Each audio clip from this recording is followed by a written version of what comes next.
Hi, you guys. Welcome back to my little slice of heaven here. If you know who I am, thanks. If not, my name is Madeleine Klein, and I talk about Canadian true crime and missing persons.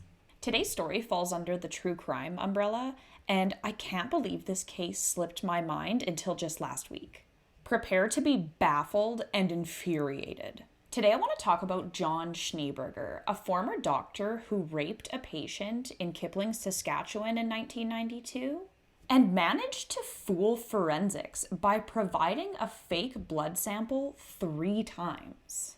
Let's get into it. So it's October 31st, 1992. 23-year-old Candy is at her job at a gas station where she gets into an argument with her boyfriend. I think this argument was more like an explosive fight because she leaves and goes to see her friend who works at the Kipling Memorial Hospital. When she arrived, her friend wasn't there, but the other nurses that were there noticed Candy was in distress and suggested she see a doctor. Dr. John Schneeberger was on call that night, and Candy was actually familiar with him as he had delivered her baby. I think that would mean he's a GP if he's on call, but also delivers babies. But it is small town Saskatchewan, so one doctor probably does it all. Anyway, that's not the point here. By the time Candy saw Dr. Schneeberger, she was no longer hysterical, but she was visibly upset. She explained to the doctor that she had gotten into a fight with her boyfriend and was so angry at him that she felt like killing him. That was not a threat. She was simply describing how furious she was. Dr. Schneeberger suggested a sedative and gave her an injection that she immediately felt the effects of. Candy recalls feeling paralyzed, as if her muscles disappeared. She couldn't scream or say anything. When she tried to make a sound, only a small croak would come out. She was raped by Dr. John Schneeberger on the examination table. Because whatever he had given her made her so groggy and drowsy, she couldn't remember vividly seeing him on top of her, but the best way that she could explain it was when you're at the dentist and getting a tooth pulled, you don't feel pain, but you can feel pressure. And she is absolutely right. We'll come back to this. She came to hours later on the same examination table and knew something wasn't right. She was smart enough to find like a Ziploc bag to put her underwear into.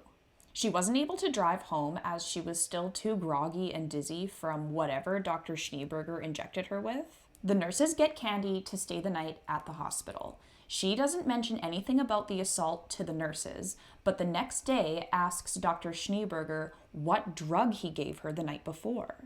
When Candy asked him this, he replied, quote, "Why? Did it give you wild dreams?" Like that made my skin crawl. Imagine how she felt. So Candy knew right away she was going to be in for a fight because this guy was already trying to cover up what happened by blaming the drugs.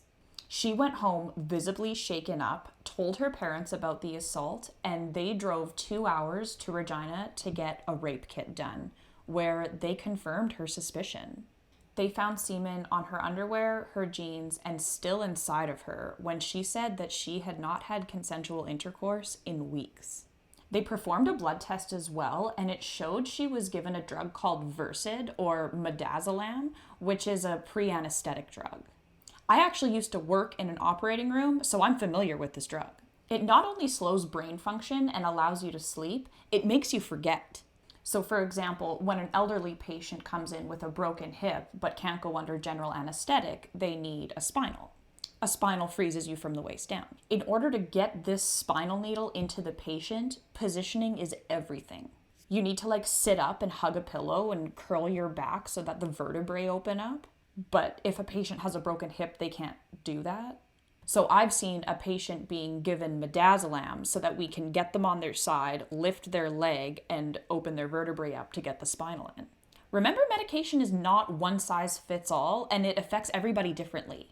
Midazolam is not an anesthetic, it's a pre-anesthetic. It doesn't completely knock you out, it's not propofol, it's just a sedative. When Candy was describing what it was like to getting a tooth pulled, she was absolutely correct. That is actually a direct quote I've heard doctors and nurses tell patients under spinal anesthesia. You're going to feel touch and pressure, but no pain. I hope that makes sense, because it makes perfect sense to me. Of course, when Candy reported and accused Schneeberger of raping her, there was major public doubt. John Schneeberger was a charming and respected man in the community with a reputation as a great doctor. Born in Zambia in 1961, John obtained his medical credentials in South Africa before immigrating to Canada in 1987 and settling in Kipling, Saskatchewan. He married a woman named Lisa in 1991, taking on the role of stepdad to her 2 children from a previous marriage. And he ended up fathering 2 daughters of his own with her. And he applied for and got his Canadian citizenship in 1993. After the allegations, Candy was painted as a lying gold digger after a financial payout, or that she had a crush on Schneeberger, or both. Ugh. What also worked against Candy is Dr. Schneeberger happily offered a blood sample to clear his name against any DNA. The blood was taken, and it did not match any DNA found on or in the victim. Candy was baffled and demanded another test be performed, as she was positive that that first one had been tampered with. In August of 1993, Schneeberger again offered his blood sample and again passed with flying colors. The sample was taken by a registered nurse and witnessed by police officers. Witnesses saw the needle enter Schneeberger's arm and blood flow into the tube. The case was closed in 1994. Thank God Candy is an absolute force to be reckoned with, because she was not going to let this go. She hired a private investigator who broke into Schneeberger's car and managed to get his chapstick. Candy paid for the lab testing, and wouldn't you know, the DNA they pulled from the chapstick matched the DNA from Candy's sexual assault. Unfortunately, due to the many flaws in our justice system, the evidence wouldn't be admissible in court because it was obtained illegally. Also, they couldn't prove it was Schneeberger's DNA on the chapstick. It was just in his car. A civil suit was filed by Candy against Schneeberger, and there was a court date. This put strain onto the doctor, and he once again agreed to another DNA test. This test would be filmed and taken at the police forensics lab.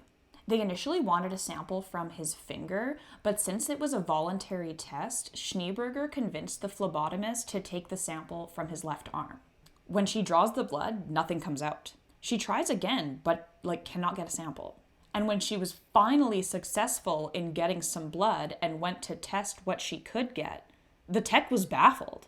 The sample was too small and of too poor quality to be tested. She even said, confused, "The blood doesn't look fresh." Police were suspicious of Schneeberger after the DNA from the chapstick in his car matched the DNA from Candy's rape kit. But they trusted forensics and believed that after 3 voluntary blood samples, Schneeberger couldn't have done this. And I honestly can't fault them. The DNA was saying he didn't do this. If we can't trust DNA, what can we trust? This case would lie dormant for 5 years before being resurrected, and it unfortunately took another victim for Schneeberger to be caught. On April 25th, 1997, Schneeberger's 13-year-old stepdaughter tells her mother that Schneeberger has been coming into her room at night, drugging her and raping her. This girl brought her mother into her room and showed her a condom wrapper in her bed. And she told her mom, "He's done this to me before." Lisa, John's wife, would go into his home office and find a box full of drugs, including Midazolam, needles, and condoms. Lisa thankfully reports this. John is finally arrested and ordered to get another DNA sample taken. This time, however, they would be taking hair follicles, saliva, and a blood sample from his finger. And lo and behold, all 3 of these DNA samples came back as a matchy match to Candy's vaginal swab. So how the hell did he get away with these crimes for so long, even after providing DNA? In November of 1999, Schneeberger's trial started for the sexual assault of Candy and his stepdaughter. When he was asked how he successfully fooled forensics, John told the court he surgically planted a Penrose drain filled with another man's blood into his arm. This is what a Penrose drain looks like. It's just a rubber tube. I'm familiar with these drains. They're designed to be placed under the skin to drain a wound. I'm going to link the Forensic Files episode Bad Blood below. Here you can see actual footage of Schneeberger getting his third blood test. You can see him pull his sleeve up just enough to expose his veins, but to cover the incision he made to place the drain. In one shot, you can actually see the drain. It looks like a bulging vein. And a real vein that bulges like that should spurt blood, not give a little puff of air like Mr. Burns. But get this, while Schneeberger is on the stand, he continues to deny raping Candy.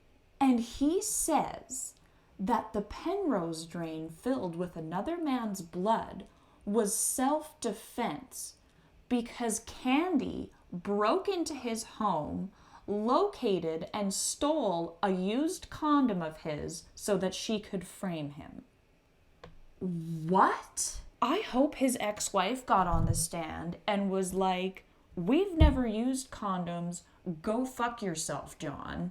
I just imagine the courtroom erupting in laughter at such a reach. I know I would. An absolute clown, this man is.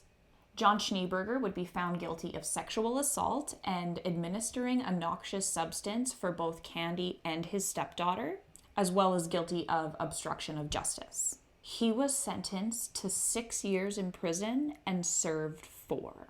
I'll say that again.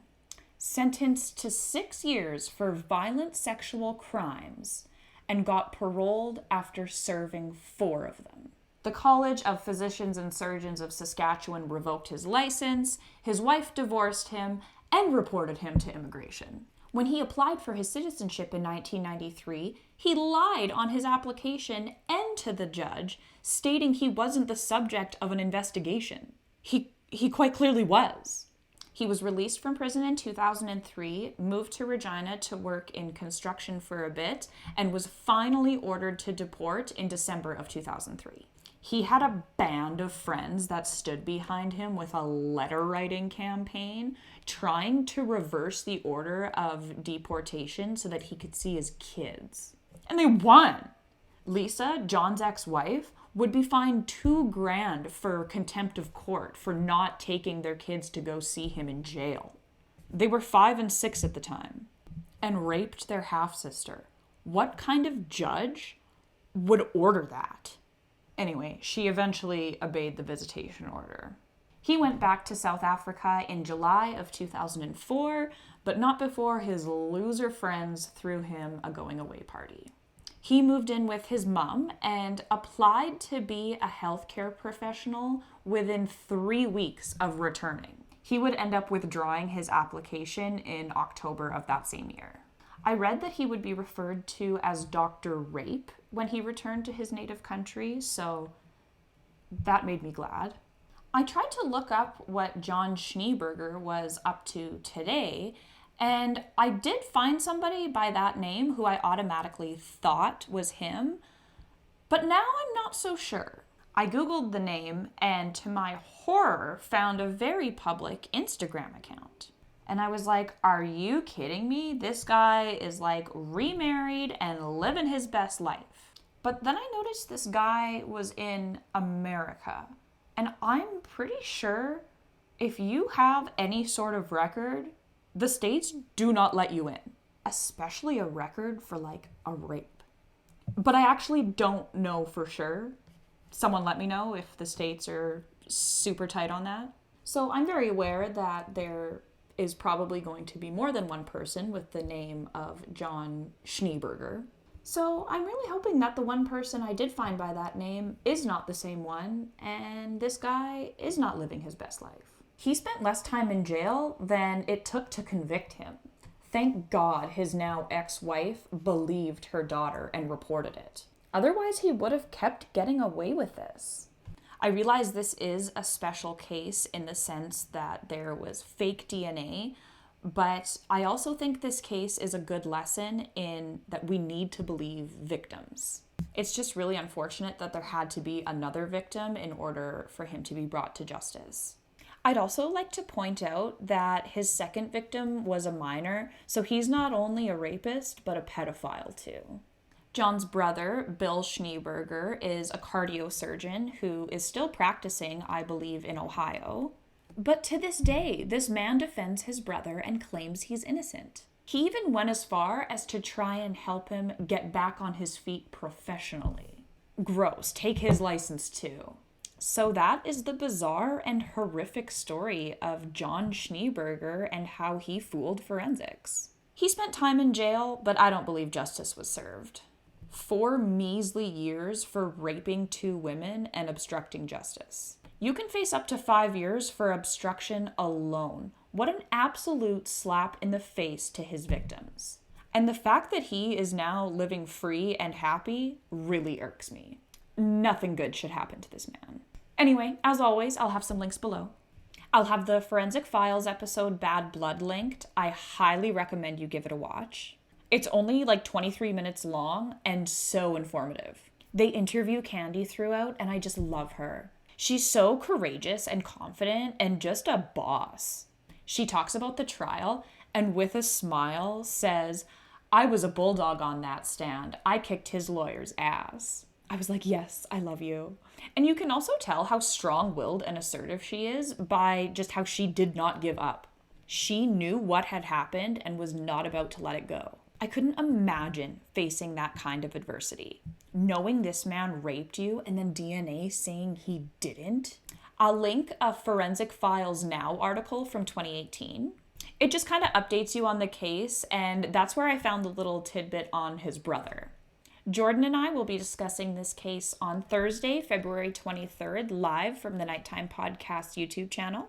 So you can join us live there at 7:15 Central Standard Time and 9:15 Atlantic Standard Time. But if you can't make that, I'll have that episode linked below when it's available. You'll also be able to find that wherever you find your podcasts. My link tree will be down below as well if you want to snoop around on any of my socials or other content. But I think that's it for me for today. Thank you guys so much for joining me today and every Tuesday. I hope you come back real soon, like next Tuesday. Like, comment, share, subscribe, all that sweet stuff. Let me know who you would like to hear about next, and I will catch you guys next week. See you later.